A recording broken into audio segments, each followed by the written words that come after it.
Hoy presentamos El Nuevo Líder. ¿Qué tal, amigos? ¿Cómo están? Bienvenidos a YTPK. En este capítulo, en este episodio de nuestro programa, vamos a enfocarnos esencialmente en el factor persona. Queremos compartir con ustedes conceptos, conocimientos y metodologías de cómo tratar en estos tiempos de pandemia, de incertidumbre, de estrés en las unidades de trabajo, con especialistas que bien entienden de esta materia. Por supuesto, siempre me acompaña Sebastián Cacaso, que es nuestro coach ejecutivo, y hoy tenemos el honor de compartir este espacio con el señor Ray Delton. Él es director del Instituto de Estudios Integrales con sede en Argentina, y tengo entendido, Sebastián, vos le vas a presentar mejor que yo, es tu sensei, tu instructor, así que compartirnos primero algo referencial de él para luego saludarlo al señor Ray. Bueno, buenas tardes, Roberto. Sí, la verdad que un honor poder contar con Ray, que ha sido mi maestro en el mundo del coaching, y él es psicólogo, teólogo y filósofo, pero más allá de los diplomas, como hablábamos antes del aire, es un ser humano excepcional, una persona muy humilde y generosa, y que tiene muchísimos conocimientos y muchísima experiencia también a la hora de trabajar el coaching a nivel personal y en las organizaciones. Así que en estos momentos que estamos viviendo, contar con él para que nos ilumine un poco con sus conocimientos va a ser de muchísima utilidad.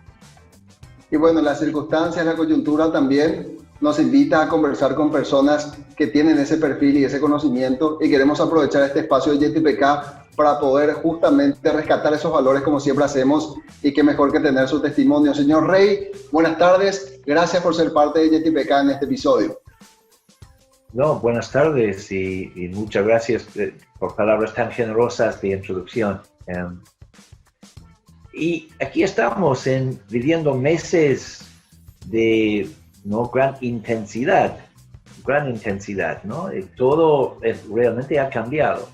El mundo ahora es distinto, y el post-cuarentena y la realidad emergente, parece que hay ciertos desafíos que se agudizaron en los últimos meses que van a permanecer, ¿no? Es cómo nutrirnos como seres humanos y especialmente como líderes para estar a la altura de este contexto. Me parece como es el gran desafío, ¿no? Vos mencionaste el enfoque del encuentro actual como centrado en lo que es como personas. Que el contexto de toda empresa, toda negocio, toda organización tiene que incluir fuertemente al humano con todo lo que esto implica. Y se requiere líderes que saben cómo humanizarse y humanizar el entorno, a pesar de los tremendos estresores que hay en las presiones que vienen amontonándose. ¿Cómo estar a la altura de esto? El cuidado de lo personal y de lo interpersonal, ¿no? Parece ser un desafío clave. Señor Ray, allí quisiera plantearle una situación, porque cuando hablamos de liderazgo, pues hablamos también de seres humanos, de personas que atraviesan por las mismas dificultades que el resto de la colectividad que él tiene que dirigir, y uno se hace una idea cuando lleva la carga hacia el líder de que tiene que amortiguar la situación o estimular a su entorno, de que estamos suponiendo que sería un superhombre capaz de abstraerse de la realidad y tener que encontrar las respuestas correctas para todo. Pero ¿qué pasa con ese ser humano? ¿Cómo debemos munirlo también de herramientas para que efectivamente pueda llevar a cabo su propósito? Sí, fíjate cómo los modelos de liderazgo han cambiado. Hay cierto modelo de liderazgo como una persona con cierta personalidad extrovertida, visiblemente corriendo con la bandera, y un enfoque muy centrado en el individuo, si querés, o este constructo del individuo. Mientras hoy en día, y la gente como más joven, yo ya soy medio viejo y como yendo hacia no dar de comer a las palomas, pero cuando miro a líderes que tienen 35 años menos que yo y ya están ocupando posiciones de responsabilidad a los 25 años, que provienen de otros tiempos, nutridos por otras miradas. Creo que está apareciendo el líder como la figura capaz de promover el gran trabajo en equipo, o promover, podemos decir, una inteligencia colectiva. No el líder como el gran sabio, veterano de mucha experiencia, cuyo valor existía en que no hubo un cambio tan vertiginoso. Entonces se buscaba a esta persona de gran experiencia porque de altísima probabilidad lo que iba a ocurrir en la vida de él o de ella ya había ocurrido, lo había aprendido a manejarlo. Entonces tenés más una figura del sabio. Pero últimamente, no solamente en estos últimos años, pero es un movimiento que va creciendo, está apareciendo la necesidad y la creatividad humana también, que va generando un liderazgo, a mi juicio, mucho más interesante, que es alguien que sabe diseñar y vivir las conversaciones necesarias para realmente ayudar a personas a sacar lo mejor de ellos y de ellas, aún en situaciones límite. Este es otro tipo de sabiduría, si querés. Entonces el líder no es el gran sabio que resuelve, pasa a ser otro tipo de figura que inspira, que lidera con el ejemplo y que conversa de tal manera de poder rescatar la sabiduría de cada integrante y colectivamente. Porque ¿quién anticipaba en detalle lo que iba a ser el año 2020 en términos generales, ¿no? ¿Y quiénes son los líderes que hoy brillan? Los que yo observo y sigo coacheando acá en el ámbito de empresarial y en el ámbito gubernamental también, no solamente acá en Argentina, sino en conexión con otros países, es el líder que, para mí, sabe y tiene mucha claridad, que cuida a personas sin descuidar innecesariamente lo que son los procesos y sabiendo, con más aún en estos últimos meses, lo que tecnología puede aportar. Pero es el ser humano, para mí, que se muestra como alguien que capaz de entender, comprender y acompañar. Que realmente entiende los procesos y entiende el desafío relacionado con aprendizaje. Que comprende a la gente. Que realmente un ser humano que capaz de mostrarse vulnerable, empático, abierto, de escuchar, que toma el tiempo para validar el otro como otro ser humano piloteando dificultad y que acompaña, que no baja línea, como dicen acá localmente, exige, pero acompaña, ¿no? Es firme, pero a la vez asiste. Y este liderazgo es un liderazgo como muy fuerte, porque la vulnerabilidad acompañada por saludable exigencia puede generar como una intimidad, ¿no? Una confianza. Este para mí es el desafío. Sebas. ¿Cuál ves vos, Ray, que es hoy el rol de los coaches en las organizaciones? Porque evidentemente, yo siempre digo, antes de la pandemia el tema que se conversaba era cómo gestionar el talento y cómo gestionar a los millennials, pero a partir de este quiebre del COVID-19 hoy es cómo gestionamos a las personas en lo que les está pasando en este momento, los malestares que tienen, en el miedo y en las emociones que surgen a partir de esto. ¿Cuál es el rol del coaching dentro de las organizaciones hoy? Entre los roles de siempre de coachear con miras al alto rendimiento, yo veo más que nunca el rol y el desafío del coach es cómo facilitar que sus clientes, sus coaches, logren equilibrio, serenidad y claridad de propósito, de facilitar que personas puedan reflexionar de tal forma que todo el esfuerzo que están, ¿no?, haciendo, toda la exigencia que los rodea, que lo pueden procesar desde la trascendencia. Pueden encontrar en todo que están viviendo un medio hacia una realidad que les resulta atractiva o inspiracional. Es como, en otras palabras, es un trabajo más profundo, es un trabajo que va hacia propósito y sentido, hacia lo ético y lo existencial.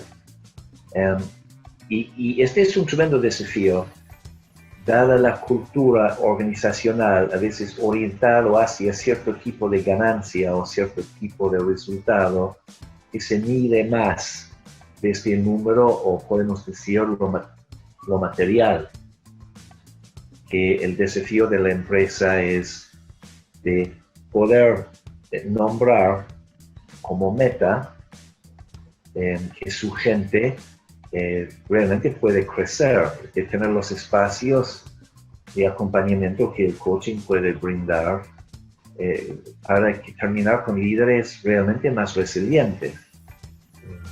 Y líderes también acompañados, que se sienten acompañados de tal manera que van a generar un vínculo de lealtad con esta misma empresa que va a durar muchísimos años y mucho más allá de 2020.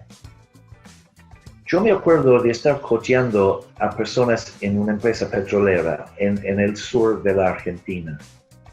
Y cuando empecé a coachear, me di cuenta en una empresa que había empezado como una operación muy chica y llegó a ser comprada por el mundo corporativo.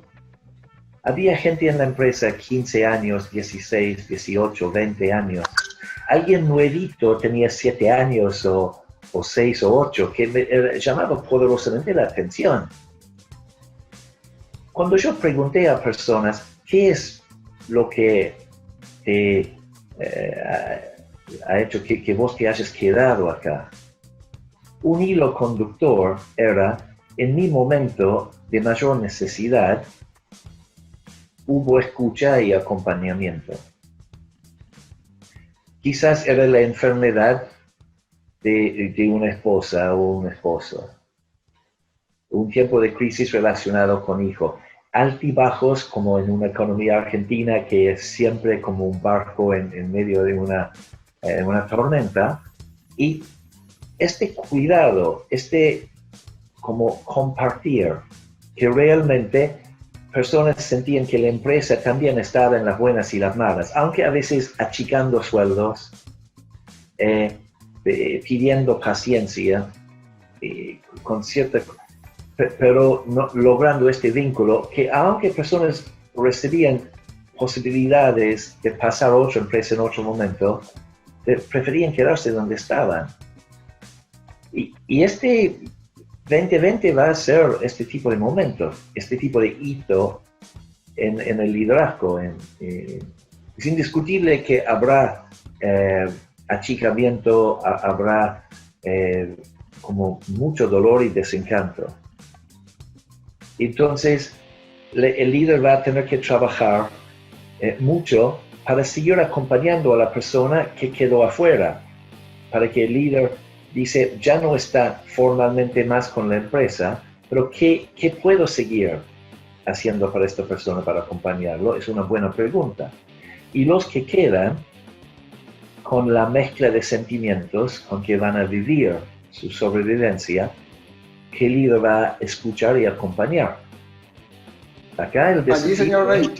Sí, perdón. No, perdón la interrupción, porque quiero dejar allí en suspenso esa parte que vamos a desarrollar enseguida al regresar de la pausa. Es La gran consulta que todos tenemos en este tiempo: ¿cómo gestionamos las emociones propias y de los colaboradores en tiempos de crisis? Pero de eso estaremos hablando en minutitos, al regresar de la pausa. De regreso en YTPK, hoy tenemos el honor de compartir este espacio con Ray Delton. Él es director del Instituto de Estudios Integrales con sede en la Argentina. Y antes de la pausa dejábamos picando hablar acerca de cómo gestionar las emociones en este tiempo, señor Ray. Si es que nos puede ilustrar al respecto, por favor. Qué mundo tan complejo, la realidad de las emociones. Y el modelo que usamos para realmente gestionar emocionalidad es de importancia suprema por la calidad de vida en general y lo que hace la gran diferencia entre un buen líder y un líder realmente sobresaliente. Yo estoy como antifórmula en la vida, siempre tengo cierta resistencia a estas miradas que ofrecen de que todo puede salir como rapidito, pero estoy como muy pro-recetario, que necesitamos acumular herramientas, posibles pasos a tomar, esquemas mentales, procedimientos, y tener este espíritu de aprendiz. Entonces se habla mucho ahora como de la curva de, ¿no?, del contagio de personas contagiadas. El gran desafío es mantener en la vida una curva relacionada con el aprendizaje, de seguir aprendiendo. Con respecto a emoción, primero es saber aceptar la emocionalidad que estamos viviendo es súper importante. De no rechazar la emoción, aunque sea muy desagradable. Si hay palabras para tener presente, escuchar, aceptar, para luego transformar. Y en el espíritu del coaching, yo invito siempre a personas a registrar, contemplar, considerar a sus emociones como pedidos y como ofertas. Entonces, registro mi miedo.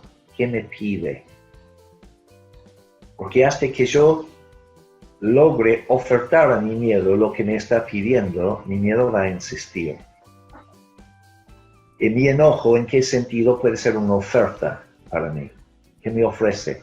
Esta energía tan a veces intensa, que puede ser como combustible, que lo puedo destilar cuentagotas como perseverancia.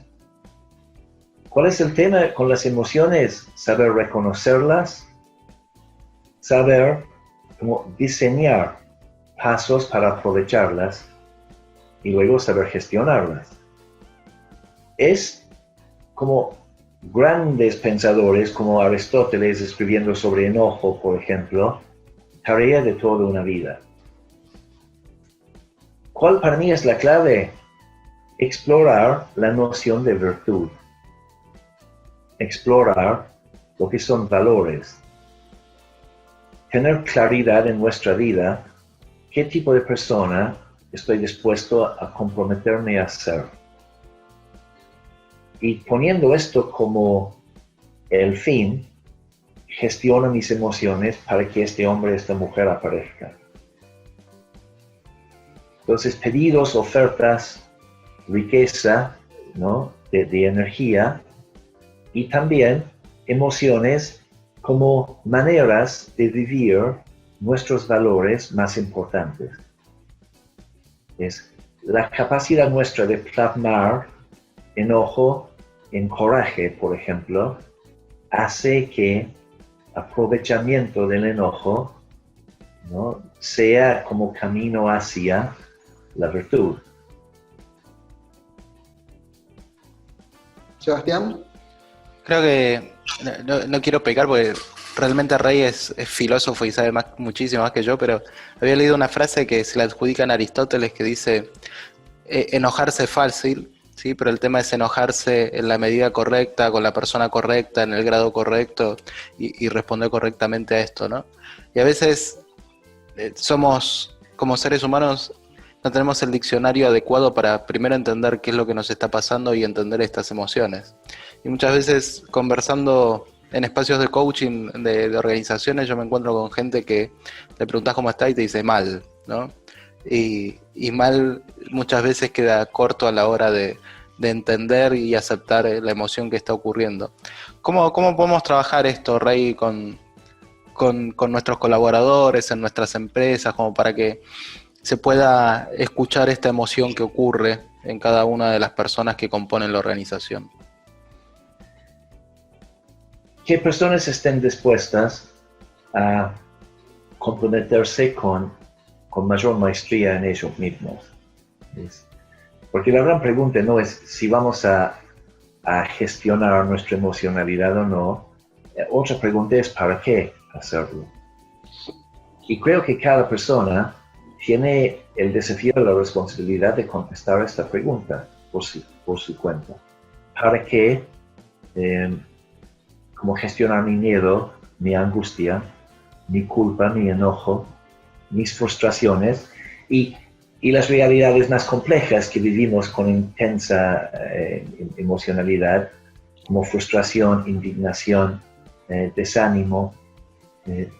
El para qué gestionarlo es súper importante. Después el cómo va a ir variando de persona a persona y de emoción a emoción. Es compromiso con conversaciones como personalizadas y con talleres que dan herramientas y saber de que no es algo que mejoramos de lunes a martes. Pero cuando vemos el reconocimiento y la gestión y el diseño de emoción y emocionalidad como la manera de crecer, ¿no? Como personas, y tenemos una visión de esta versión mejorada de nosotros mismos que está ahí. ¿Cómo sería yo si el miedo no me paraliza? ¿Cómo sería yo si mi enojo no me secuestra? Y yo ahora tengo una conexión con una nueva realidad posible que me resulta muy, muy, muy valiosa. Para algunos será incluir ejercicio físico, trabajar también temas relacionados con el sueño, con las comidas, realmente verlo bien integralmente, poner bajo la lupa sus maneras de pensar, poner bajo la lupa la manera en que usan cierta emoción para apalancar, usar miedo para controlar el entorno o enojo también para empujar y controlar. Pero vivir la conexión de gestionar más responsablemente las emociones con desarrollar cierta virtud, especialmente la amorosidad, el respeto, ¿no? Que son los grandes motores, ¿no? de todo ser humano y de todo líder. Señor Rey, allí quisiera hacerle una pregunta bien práctica y que forma parte de una realidad que estamos viviendo en las organizaciones. Ya no hablo solamente como periodista, sino como miembro de un entorno laboral. Y vemos que hoy la coyuntura del COVID ha hecho que el colaborador tenga en cierta medida mayor predisposición, pero no una predisposición que nace de la voluntad en sí de querer colaborar, sino del temor de perder su puesto de trabajo. ¿Cómo ese miedo a la pérdida lo transformo en una oportunidad o en una virtud para instalar un proceso de mejora? ¿Cómo hago esa catalización, por decirlo de alguna manera? Yo creo que hay que explorar la distinción pérdida, ¿no? Y cómo cada uno evalúa qué es lo que estoy perdiendo. Entonces, a la vez, ¿qué significa, qué aporta mi trabajo, mi puesto a mí? Y sé que este temor hace que personas juegan para no perder. Pero todo atleta y todo jugador de fútbol, estoy seguro, que sabe la diferencia entre jugar para ganar y jugar para no perder, porque son dos estilos de juegos marcadamente distintos. Entonces, es el desarrollo que de parte del líder de un contexto, donde el mismo líder asegura que no van a perder. Que cuando el líder sabe que está armando el equipo que puede perdurar, que conversa para dar esta seguridad a su gente, que no explote consciente o inconscientemente estos miedos, sino que da seguridad a su gente para que jueguen no solamente para no perder, sino para que jueguen para ganar.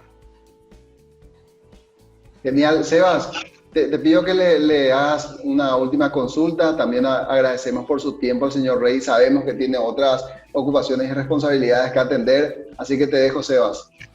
Sí, justamente el líder en este rol debiera tener mucha claridad de que lo que está diciendo para jugar para ganar debe ser así, ¿no? Y yo creo que hay un rol directivo que debería transmitir este mensaje. Pero, ¿qué pasa con la incertidumbre? Cuando encontramos que los líderes no tienen tanta certeza de poder entregar este mensaje, ¿no? ¿Qué deberían hacer las empresas, los directores, los dueños, para poder garantizar cierta cuestión? ¿Qué es lo que se te ocurre, Rey? Mira, el gran tema acá es tener el coraje para conversar lo que nos preocupa y tener una cierta sabiduría práctica de intentar diseñar estas conversaciones. Yo digo a personas en términos generales, llegar a cada conversación que nos toca vivir lo mejor preparado que podemos. Entonces, acá el gran tema es ¿qué elijo yo actitudinalmente de base?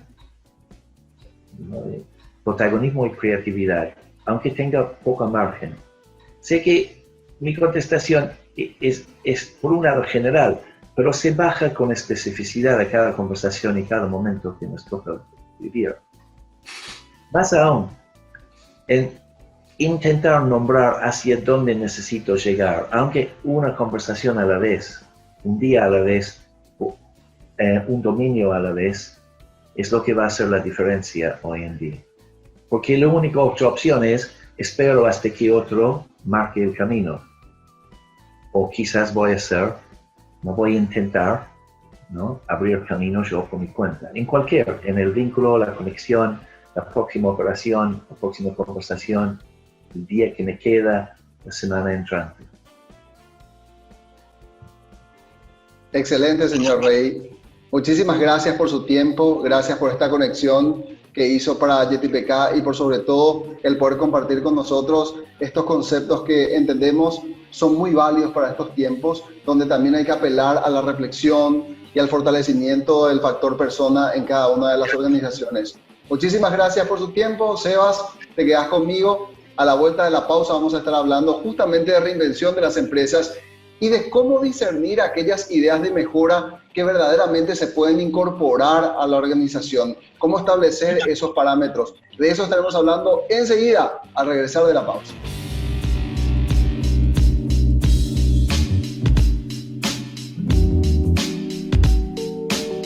Seguimos en JTPK. Antes de la pausa dijimos que íbamos a hablar en este bloque de la reinvención de las empresas y cómo adaptar las ideas de mejora. ¿Cuándo sé que una idea de mejora es en realidad eso y se puede aplicar en mi organización?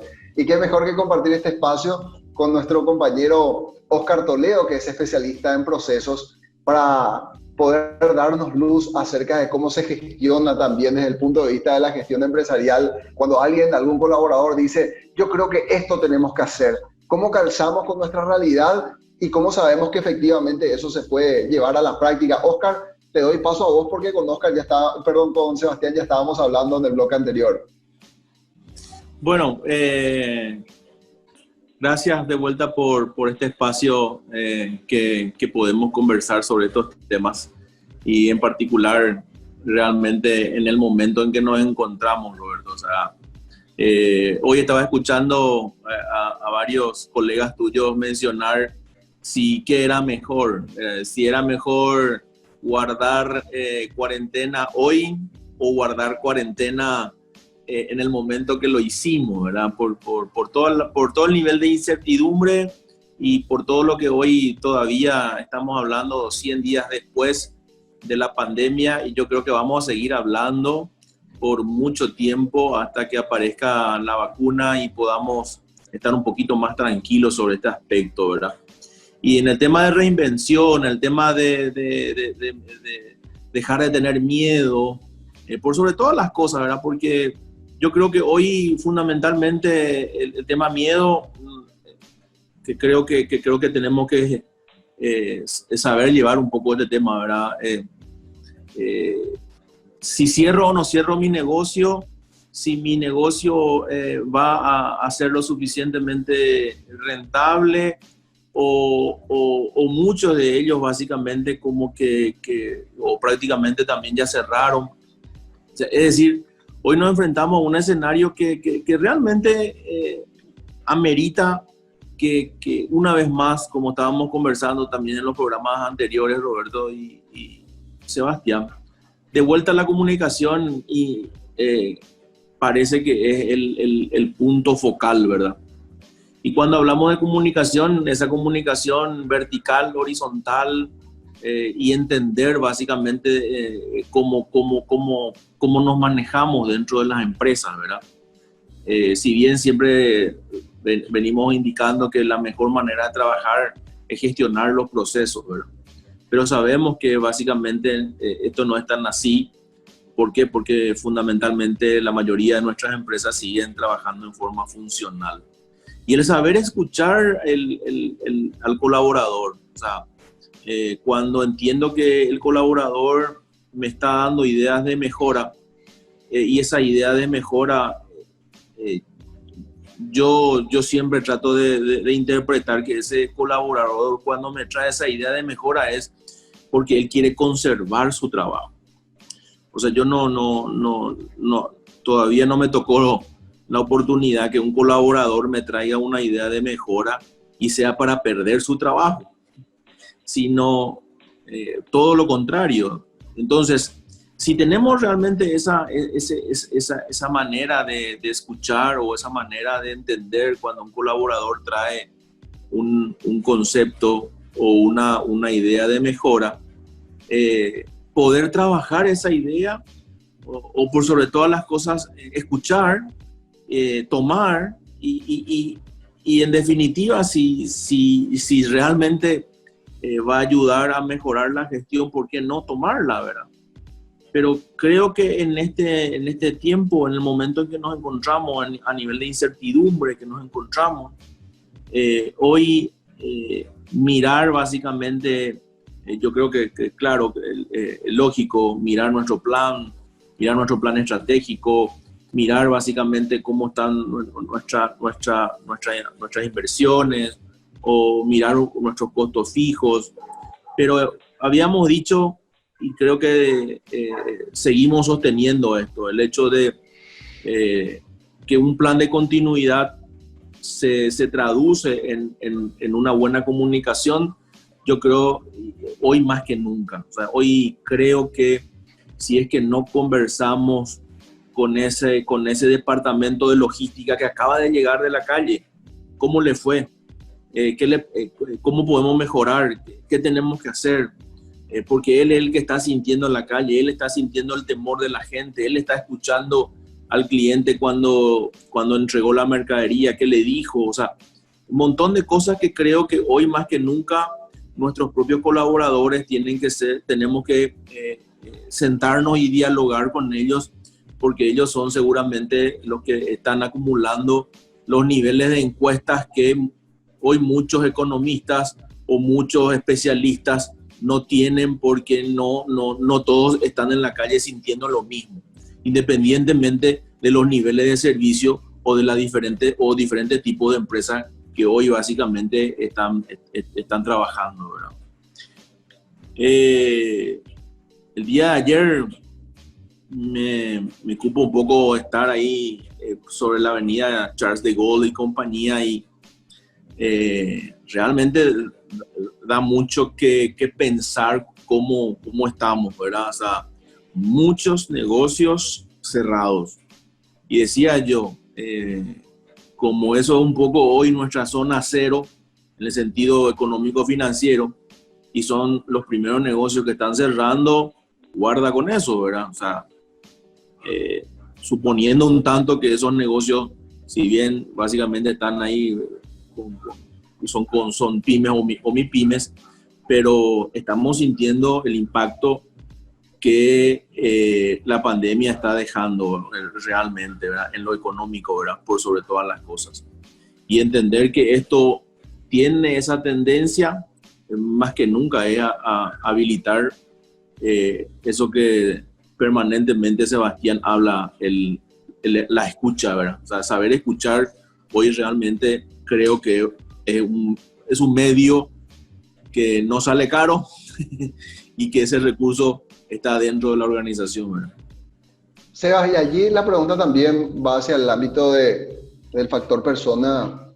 ¿Cómo administro la idea que no se puede aplicar? O sea, ¿cómo traslado esa percepción o esa decisión al colaborador que vino con mucho entusiasmo en un tiempo de incertidumbre? Es decir, estuvo pensando todo el día y me plantea, esto es lo mejor que podemos hacer y yo tengo que establecer los filtros para ver si es que eso se aplica o no. Primero quisiera preguntarte a tu entender cuáles podrían ser esos filtros y posteriormente cómo gestiono la información cuando esa idea no puede ser aplicada sin que eso se traslade como un problema para mi colaborador. Exactamente, y cuando hablamos de ideas de mejora, todo el mundo tiene una idea de mejora que podría aplicar inmediatamente y que según su propia perspectiva podría mejorar muchísimo el trabajo y el negocio. Pero evidentemente hay ideas que están más basadas en los juicios que en los hechos, ¿sí? Y traigo algo que está pasando ahora, ¿no? Y que viene del ámbito del fútbol. Por ejemplo, en el Barcelona lo están despidiendo al técnico que se encargó de toda la segunda mitad del campeonato. ¿Por qué? Por percepciones de la gente, las hinchas, de que realmente el técnico no respondió. Pero cuando vamos a los números, este técnico ganó la misma cantidad de puntos que el técnico anterior, ¿sí? En la primera parte del campeonato se hicieron 40 puntos, en esta segunda parte hicieron 39 y todavía quedan 2 fechas, con lo cual podría hacer más puntos que el técnico anterior que tomó la primera parte. Y muchas veces creemos que las ideas que tenemos son buenas, ¿sí? Y que realmente es lo que hay que hacer para mejorarlo. Pero hoy por hoy tenemos que sopesar con distintos factores. Y cuando hablamos de metodologías Kaizen y lo que estamos trabajando nosotros, ¿qué ideas de mejora se pueden implementar inmediatamente? Primero, la idea no tiene que tener una erogación en dinero, ¿sí? Sí puede ser gratuita en el sentido de que no hay que poner dinero para implementar la idea, ¿sí? Va a ser mejor. La segunda es que no tenga un impacto negativo en la empresa, que no impacte en lo que estamos haciendo, ¿sí? O en nuestro nombre, o en nuestra marca, o en nuestra ética. Y tercero, que el que propone la idea se haga responsable de ella, ¿sí? Con estos 3 factores, cualquiera que traiga una idea de mejora la puede implementar inmediatamente y no hay que decirle que no. Ahora, las ideas de mejora llegan o deberían llegar con un proceso, que es primero estudiar y analizar las causas raíces. Existe, por ejemplo, el diagrama de Ishikawa, ¿sí? O diagrama de espinas de pescado.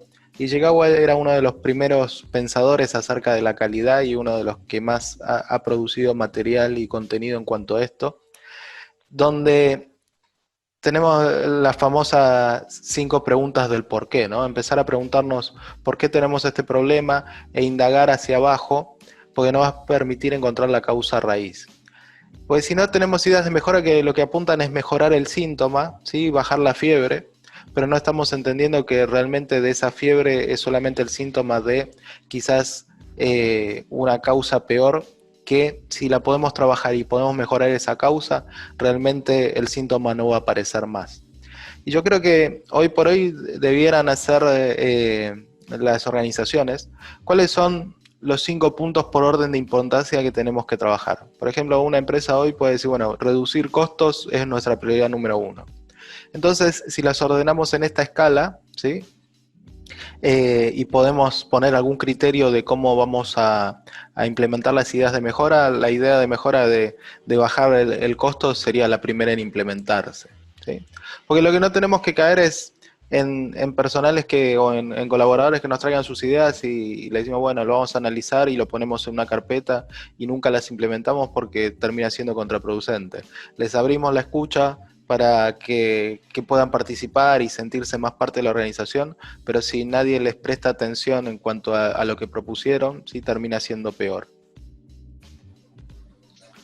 Quisiera proponerles ahora hacer una pausa y al regresar hablar de algo que ya estuvimos hablando con Ray Dalton en la primera parte de este capítulo de JTPK, y que era una consulta de cómo convertir el miedo que nos invade a todos actualmente, a los colaboradores, a los directivos que tuvieron que ver cómo se desdibujaba su plan estratégico, cómo convertimos ese miedo en un valor o convertimos en una oportunidad, ya sea desde la gestión empresarial, con algunos soportes incluso de aplicación tecnológica, como también le planteábamos a Ray Dalton en la gestión de esa mayor apertura que hoy tiene el colaborador para quizá aumentar sus prestaciones para la empresa. Cómo aprovecharlo de manera oportuna sería la gran consulta. Pero de eso estaremos hablando enseguida al regresar de la pausa.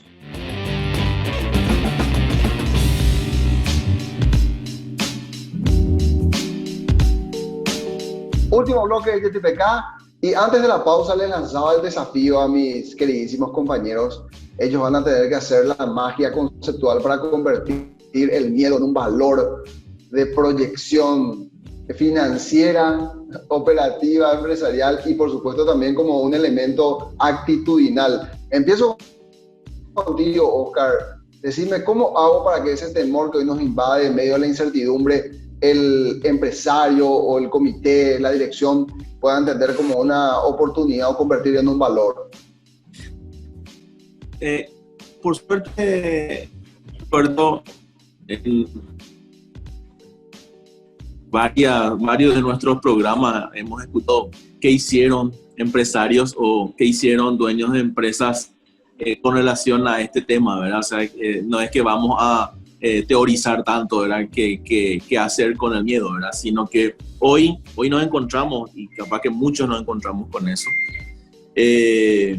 desde el punto de vista de cómo voy a salir a la calle, ¿verdad? Voy a salir con máscara, con tapaboca, voy a salir con alcohol, voy a salir con... O sea, es como si fuese preparado, como un marín preparado para ir a la guerra, ¿verdad? Yo creo que no está mal desde ese punto de vista. Ahora bien, desde el punto de vista de los negocios, también yo creo que uno debería haber estado preparado, que es un tema que venimos insistiendo mucho. Y creo que hay un error conceptual con relación a varias de las empresas que cuando se produce hoy un escenario de incertidumbre y las estadísticas nos llevan que tenemos que retroceder al año 1930 más o menos como para poder tener algo similar a lo que está ocurriendo. Hoy nos encontramos capaz que con mayor información que el año 1930. O sea que deberíamos de tener menos miedo. Pero, ¿qué ocurre? Ocurre que el grado de formalización de las empresas, de muchas de las empresas, lastimosamente nos lleva a que realmente la conducción de esa empresa se realice de manera muy no con la estandarización de su proceso o con la madurez que un negocio básicamente necesita. Y ahí siempre solemos hablar e insistir. Si yo hoy digo, o sea, necesito un capital operativo, pero si necesito un capital operativo, ¿qué puedo hacer? ¿Invitar a un inversionista? ¿Invitar a alguien que me pueda acompañar? ¿O solicitar un préstamo? O bien lo que está pasando hoy día, ¿verdad? Quiero que el gobierno a través de sus mecanismos me ayuden a llegar a un crédito blando. ¿Pero qué está ocurriendo? El grado de formalización de las empresas no le llevan a calificar a ninguna de nuestras empresas a obtener, o sea, en una carpeta, una simple carpeta de crédito. O sea, no son elegibles. Y ahí hay con mucho respeto a muchos empresarios, ¿verdad? Pero es lo que siempre decimos, o sea, y es más, indicamos inclusive, o sea, hubo este parate y ¿qué tengo que hacer? y tengo que tener una mirada muy reflexiva hacia adentro. O sea, ¿cómo están mis costos hacia adentro? Y decíamos esto, y es más, presentamos, inclusive me acuerdo en uno de nuestros programas, un estudio del Fondo Monetario Internacional que decía que la mayoría de los negocios en este tipo de incertidumbre, dependiendo de su espalda financiera, y resisten 30, 60, 90 días, más no. En la formalización de presentación de sus balances, y no balances solamente tributarios, sino balances para tomar decisiones. En la formalización en cuanto a personal que tengo, en la capacitación de ese personal que tengo, en la formalización de mis procesos, en saber identificar mis riesgos, en tener controles eficientes, indicadores que midan mi gestión. Lo que voy a hacer con el miedo es, voy a tener la oportunidad de ver qué hacer con mi negocio, de poder vender, de poder invertir en otra, reinventarme incluso, ¿verdad? Pero eso yo creo que es lo que hoy tenemos que hacer con relación a eso, ¿verdad? Y aquí fundamentalmente, o sea, el factor miedo que muchas veces decimos nosotros, bueno, hacia dónde nos lleva, cuando una persona está suficientemente equipada con algo, con conocimiento, con expertise, con grado de una solvencia, tienen menos temor, Roberto. Yo creo que eso es tal cual, ¿verdad? Y eso es lo que entendemos nosotros básicamente, tanto dentro de una administración pública como en una administración privada debe existir.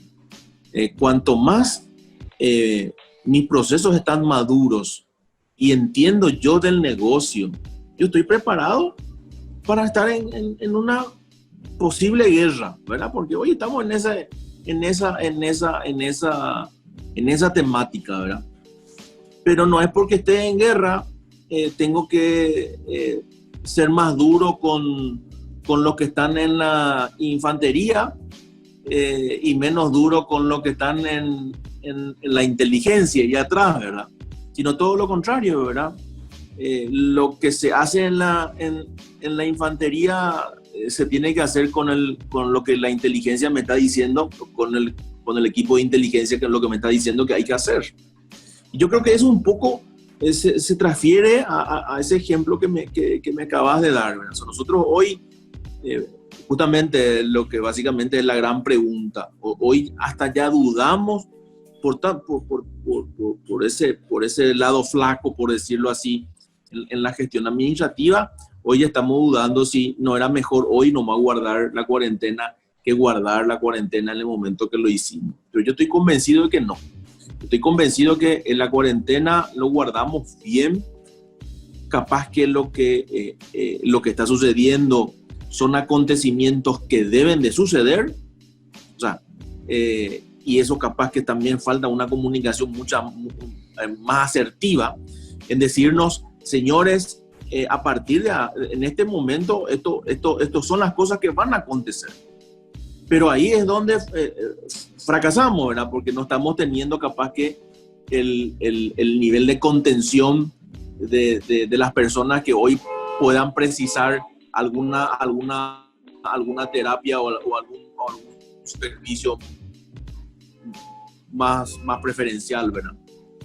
Entonces, en ese orden, Roberto, yo qué diría, mezclando un tanto lo público con lo privado, estar preparados para vencer el miedo es estar preparados con herramientas administrativas, financieras y tecnológicas por sobre todas las cosas, ¿verdad? El hecho de que se equivoquen en un código para hacer un llamado hasta parece infantil, ¿verdad? Pero cuando uno entiende o quiere entender, ¿verdad? O sea, aquí también no nos podemos meter mucho en la cabeza de la gente que hace estas cosas, pero entender el principio, el motivo, cuando cuando en el sector público podemos decir con mucha propiedad que es el sector más reglamentado. O sea, en el sector público, yo creo que es el sector con mayor cantidad de reglamentos y de procesos definidos. Entonces ahí es un poco saber entender cómo me enfrento a este miedo, si realmente estoy teniendo todas las herramientas como para poder hacerlo, ¿verdad?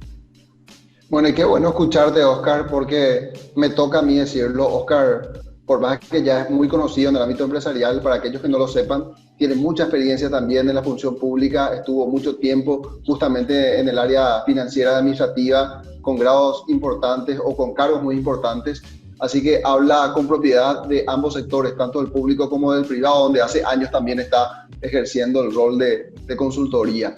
Y Sebas, allí, para rematar y para cerrar este programa que le dedicamos exclusivamente a la reflexión, pero con aportes de contenido en valor, ¿cómo es verdaderamente importante no solamente el transmitir autoridad, digo, como le pasó y le pasa al doctor Julio Mazzoleni, sino tener la suficiente autoridad moral como para que no decaiga tan dramáticamente ese prestigio, como estamos viendo que ocurre actualmente con el ministro de Salud, lastimosamente, porque ese es el capitán que nos condujo en un determinado momento a la salvación. Hoy, por esos errores que señalaba Oscar, que podrían ser hasta pueriles, está perdiendo ese prestigio que gozaba. Y allí es que insistimos con los conceptos de liderazgo y principalmente de una comunicación transparente, real y genuina, Sebas.